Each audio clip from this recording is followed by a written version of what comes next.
Skandal di PT Asuransi Jiwasraya Persero dan PT Asabri Persero menyeret nama Beni Cokro Saputro atau Beni Cokro. Dia merupakan Direktur Utama PT Hanson International.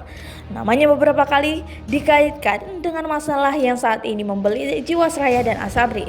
Ini lantaran dua BUMN asuransi tersebut menempatkan dana investasi besar di perusahaan propertinya.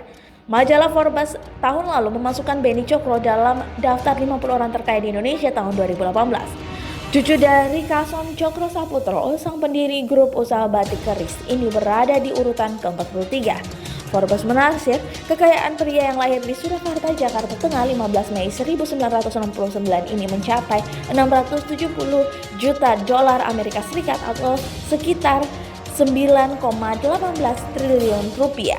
Lulus dari Trisakti, Beni Cokro langsung terjun dalam aktivitas investasi baik pasar modal maupun pasar uang. Bermain di pasar saham bahkan sudah dilakukannya sebelum lulus kuliah dengan menyisihkan sebagai uang sakunya.